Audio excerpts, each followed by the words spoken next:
Oh my God, if I die, I'm a legend. When they lay me down to rest, I know I was always repping. Oh my God, my whole life.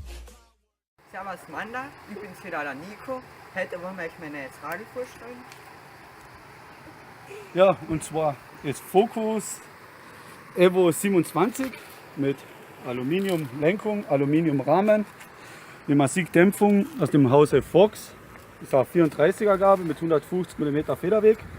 Genauso hinten Fox Performance Dämpfung. Ja, also das Rad ist komplett XD bestückt, das heißt, es befindet sich die Schaltung von Shimano, die 2x11 Gänge hat, sagen wir mal. Und außerdem eine Fingerbremse aus dem Hause Shimano.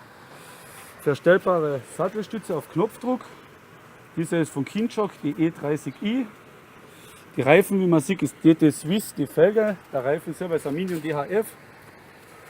Und ja, sollt ihr sonst noch Fragen haben oder irgendwas wissen wollen, schreibt es einfach unten in die Kommentare. Wir verlinken euch natürlich auch noch den Link auf die Seite vom Focus Bike. Und ja, wünsche euch noch viel Spaß. Pfiat euch. Ciao.